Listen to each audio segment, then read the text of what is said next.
Buongiorno e ben ritrovati con l'informazione flash di New Sicilia. Vediamo insieme i titoli più rilevanti della mattina. A 43 anni dalla strage di via Isidoro Carini, la Sicilia rende omaggio al prefetto generale Carlo Alberto Dalla Chiesa, ucciso dalla mafia il 3 settembre 82, insieme alla moglie e all'agente di scorta Domenico Russo. Stamani la cerimonia commemorativa a Palermo, in cui è stata disposta una corona d'alloro in memoria delle vittime.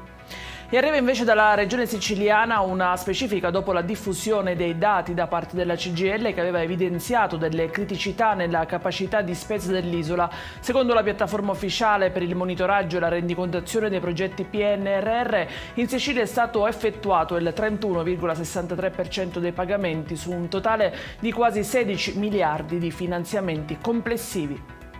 La cronaca con una nuova tragedia del mare. È approdata a Lampedusa la nave ONG Aurora Sargon, a bordo 41 migranti soccorsi nel canale di Sicilia, a bordo persone tratte in salvo dopo una traversata iniziata il 27 agosto da Zuare, in Libia, dietro il pagamento di circa 800 euro a testa. Gli stranieri hanno riferito che 7 compagni di viaggio sarebbero caduti in mare. A Catania ancora riflettori puntati sui parcheggiatori abusivi. La Polizia di Stato è intervenuta in via Lavandaie, dove alcuni turisti avevano segnalato la presenza di un posteggiatore che li molestava con insistenti richieste di denaro. Sull'uomo arrestato e rinchiuso adesso nel carcere di Piazza Lanza pendeva un ordine di carcerazione per maltrattamenti.